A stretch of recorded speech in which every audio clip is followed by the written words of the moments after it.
صباح اور مساء، صباح صبح کے وقت کو کہتے ہیں، مساء شام کے وقت کو کہتے ہیں۔ وَلَهُ الْحَمْدُ فِي السَّمَاوَاتِ وَالْأَرْضِ، اور زمین و آسمان میں ہی تمام تعریفوں کے لائق وَلَهُ کون ہے؟ وہی ذات ہے۔ وَعَشِيًّا وَحِينَ تُظْهِرُونَ، وَعَشِيًّا اور وَحِينَ تُظْهِرُونَ کا تعلق تمسون اور تصبحون کے ساتھ، ٹھیک ہے نا؟ ہاں، اوپر آ گیا سبحان اللہ، نیچے آ گیا الحمدللہ، اور یہ جو دو جملے تمسون تصبحون، صبح و شام، وعشیہ وحین تظہرون، عشیہ رات کے وقت کو کہتے ہیں، مغرب کے بعد اور عشاء، اور تظہرون ظہر۔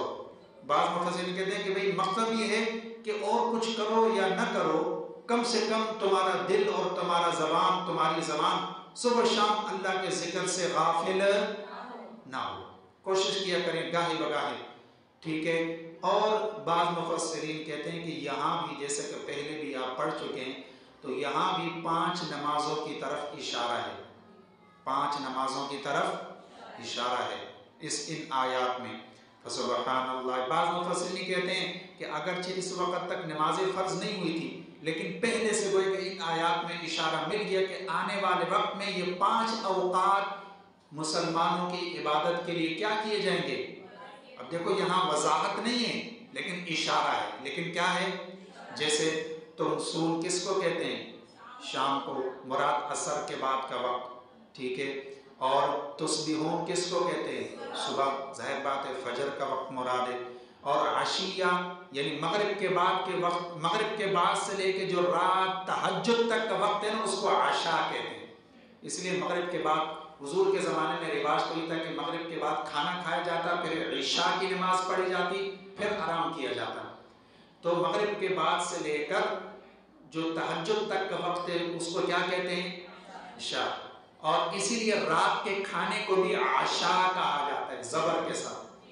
کیا کہا جاتا ہے؟ عشاء، عشائیہ، زبردست بات، ٹھیک ہے نا؟ تو عشاء میں گویا کہ مغرب اور عشاء دونوں آ گئی، عشاء میں مغرب اور عشاء دونوں آ گئی۔ وحین تظہرون، اور جس وقت تم کیا کرتے ہو؟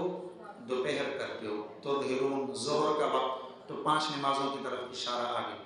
یخرج الحی من المیت ویخرج المیت من الحی، اللہ وہ ذات ہے کہ جو یخرج الحی، کہ وہ زندے کو نکالتا ہے، من المیت کس سے؟ ہاں، جیسے کہ مثالیں آپ سنتے رہتے ہیں، انڈے سے کیا نکل گیا؟ چوزا نکل گیا۔ وَيُخْرِجُ الْمَيِّتَ مِنَ الْحَيِّ، اور جاندار سے، زندے سے کس کو نکالتے ہیں؟ مردہ کو، بے جان کو۔ جیسا کہ جاندار مرغابی وغیرہ سے کیا نکل جاتا ہے؟ انڈا نکل جاتا ہے۔ اس کی اور مثال بھی دے سکتے ہیں، جیسے انسان ہے، جاندار ہے، اس کا جو نطفہ ہوتا ہے وہ بے جان ہوتا ہے، ٹھیک ہے نا؟ نطفہ کیا ہوتا ہے؟ بے جان ہوتا ہے۔ اسی نطفے سے، اسی پانی سے، اسی مادے سے اللہ کیا پیدا کر دیتے ہیں؟ جاندار کو اللہ پیدا کر دیتے ہیں۔ وَيُحْيِي الْأَرْضَ بَعْدَ مَوْتِهَا، اور وہی ذات ہے جو زمین کو زندہ کر دیتا ہے، زمین کو آباد کر دیتا ہے، بعد موتہا، ویران اور بنجر ہونے کے بعد، ویران اور بنجر ہونے کے بعد۔ وَكَذَلِكَ تُخْرَجُونَ، اے لوگو اسی طرح تم بھی نکالے جاؤ گے۔ یہ جو دلیل مثال دی نا، یہ اصل بات یہ تھی، وَكَذَلِكَ تُخْرَجُونَ، اسی طرح تم بھی کیا کیے جاؤ گے؟ بالآخر ایک دن جو ہے وہ تم بھی نکالے جاؤ گے۔ وَمِنْ آيَاتِهِ، مزید دلائل قدرت، وَمِنْ آيَاتِهِ أَنْ خَلَقَكُم مِّن تُرَابٍ، اور اللہ وہ ذات ہے، اس کی نشانیوں میں سے، دیکھو اس کے دلائل میں سے، اس کی ربوبیت اور اس کی وحدانیت کی نشانیوں میں سے ایک نشانی یہ ہے کہ أَنْ خَلَقَكُم مِّن تُرَابٍ، کہ اس نے تمہیں پیدا کیا کس سے؟ مٹی سے، ابتدا آدم کی مٹی سے۔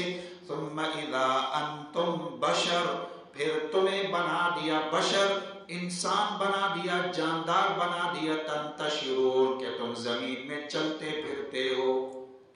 اسی کو کہتے ہیں نا منتشر ہو جانا، کہ تم زمین میں چلتے پھرتے جاندار ہو۔ وَمِنْ آیَاتِهِ اور اس کی وحدانیت اور اس کی قدرت کے دلائل میں سے ایک دلیل یہ ہے کہ ان خلق لکم من انفسکم کہ اس نے تمہارے ہی نفس سے تمہیں پیدا کیا. انفسکم نفس جنس سمجھ رہے ہو نا. انسان کے جنس سے ہی دوسرے انسان کو پیدا کیا یعنی جوڑے کو ازواجا. تمہارے ہی نفس سے تمہارے ہی جنس سے ازواجا تمہارے لیے کیا پیدا کیا؟ جوڑا. تو عام طور پر زوج یہ میاں بیوی کے لیے اس کا اطلاق ہوتا ہے نا. تو چونکہ وہ ایک دوسرے کے لیے جوڑ ہیں اسی لیے ان کو زوج کہا جاتا ہے. اب تمہارے ہی جنس سے اس میں غور کریں یعنی اگر مرد جو شوہر ہے اگر وہ انسان ہوتا اور بیوی جو ہے وہ جنی ہوتی تو بات بن سکتی تھی؟ نہیں نا. وہ دیکھو نا جنات کبھی کبھی کسی لڑکی پر فریفتہ ہو جاتے ہیں یا کوئی جنی کسی لڑکے پر فریفتہ ہو جاتے ہیں. وہ پاگل ہوا ہوتا ہے نہیں ہوا ہوتا؟ سمجھ رہے ہو نا. جیسے کبھی کبھی ایسا ہو جاتا ہے سننے میں آ جاتا ہے کہ جی اس پر جن عاشق ہو گیا اور کچھ نہ کچھ حقیقت ہے اس کی. اگرچہ لوگ ڈرامے باز ہیں وہ پکڑ نہیں سکتے لیکن اس کی حقیقت ہے. جنات ایک مخلوق تو ہے نا. تو کبھی کبھی جیسے سنتے ہیں یار اس اتنا خوبصورت لڑکا ہے اس پر جنی کیا ہو گئی. اور کبھی کبھی سنتے ہیں کوئی لڑکی اتنی پیاری ہوتی ہے کہ کوئی جن اس پر کیا ہو جاتا ہے. لیکن کیا وہ سکون کی زندگی ہوتی ہے ان کی؟ کبھی چیخ رہے ہوتے ہیں کبھی کوئی عجیب عجیب حرکات کر رہے ہوتے ہیں بکھرے ہوئے بال ہو جاتے ہیں. گویا کہ سکون نہیں. ایسا بھی عجیب تھا. ایسا بھی اگر لڑکی جو ہے اگر وہ انسان ہوتی اور لڑکا اس کا شوہر اگر بندر ہوتا نہیں سمجھے ہاں تو پھر یہی ہوتا تم نچاتے رہتے بندر کو. ٹھیک ہے. تو لیکن اللہ دیکھیں اللہ کہتے ہیں ہم نے تمہارا جوڑ تمہارے ہی نفس اور جنس سے کیا کیا. اگلی بات لِتَسْكُنُوا إِلَيْهَا تاکہ تم اس کی طرف کیا حاصل کرو؟ سکون حاصل کرو. دیکھیں نا مرد سارا دن تھکا ہوا ہوتا ہے اور پھر گھر میں آتا ہے بیوی کے پاس آتا ہے سکون حاصل کرنے کے لیے. اصل سکون حاصل کرنے کے لیے مرد آتا ہے کس کے پاس؟ ایسا ہے یا نہیں ہے؟ اسی لیے اللہ نے الیہا ہا ضمیر کا مرجع عورت. عورت کے لیے مرد ٹھکانہ ہے سہارا ہے. سمجھ رہے ہو؟ مرد عورت کے لیے کیا ہے؟ ٹھکانہ. اس کے لیے چھت مہیا کرتا ہے اس کے لیے سہارا ہے اس کے لیے مضبوط دیوار ہے. لیکن عورت مرد کے لیے تسکین حاصل کرنے کی چیز ہے. تو الیہا ہا ضمیر مؤنث وَلِتَسْكُنُوا إِلَيْهَا تاکہ تم اس کی طرف کیا حاصل کرو؟ سکون حاصل کرو. اور دیکھو اللہ کی قدرت بھی تو دیکھو وَجَعَلَ بَيْنَكُمْ مَوَدَّةً وَرَحْمَةً کہ وہ تمہارے درمیان محبت اور رحمت اور ہمدردی کو پیدا کر دیتا ہے. دیکھو ایک تو ہوتی نیچرل محبت قدرتی فطرتی. باپ گھر میں بیٹا پیدا ہو گیا بیٹی پیدا ہو گئی فطرتی محبت ہو جاتی ہے یا نہیں بھئی؟ وہ اور ہے مطلب بات بھی ہے دلیل بھی ہے بھئی بیٹا ہے بھئی بیٹی ہے. اسی طرح اولاد کو ماں باپ سے محبت ایک فطرتی چیز ہے بھئی ایک دوسرے سے خون کا رشتہ ہے. لیکن میاں بیوی ایک پتہ نہیں کس خاندان اور قوم دوسرا کس خاندان اور قوم لیکن نکاح کے ذریعے جب دونوں کا تعلق قائم ہو جاتا ہے کوئی خون کا رشتہ نہیں لیکن اللہ دونوں کے درمیان کیا کر دیتے ہیں؟ محبت ڈال دیتے ہیں.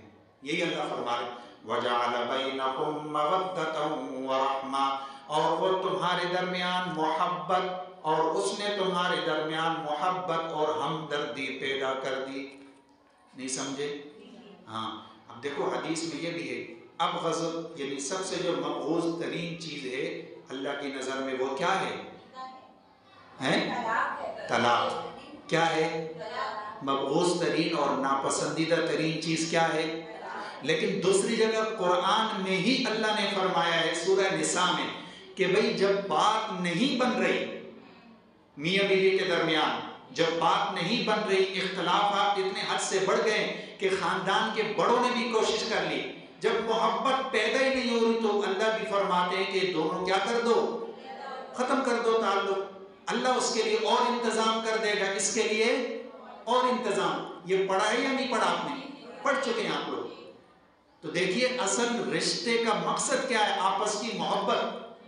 محبت قائم ہو تو زندگی گزارنے کا مزہ آتا ہے، لیکن نکاح یہ تو نہیں کہ زبردستی کا جو ہے وہ رشتہ جوڑے رکھیں، اگرچہ آپس میں نفرت بھی ہو، روز چک چک لڑائی جھگڑے، نہ مرد کو سکون نہ عورت کو سکون، تو پھر ایسے تو زندگی نہیں گزر سکتی۔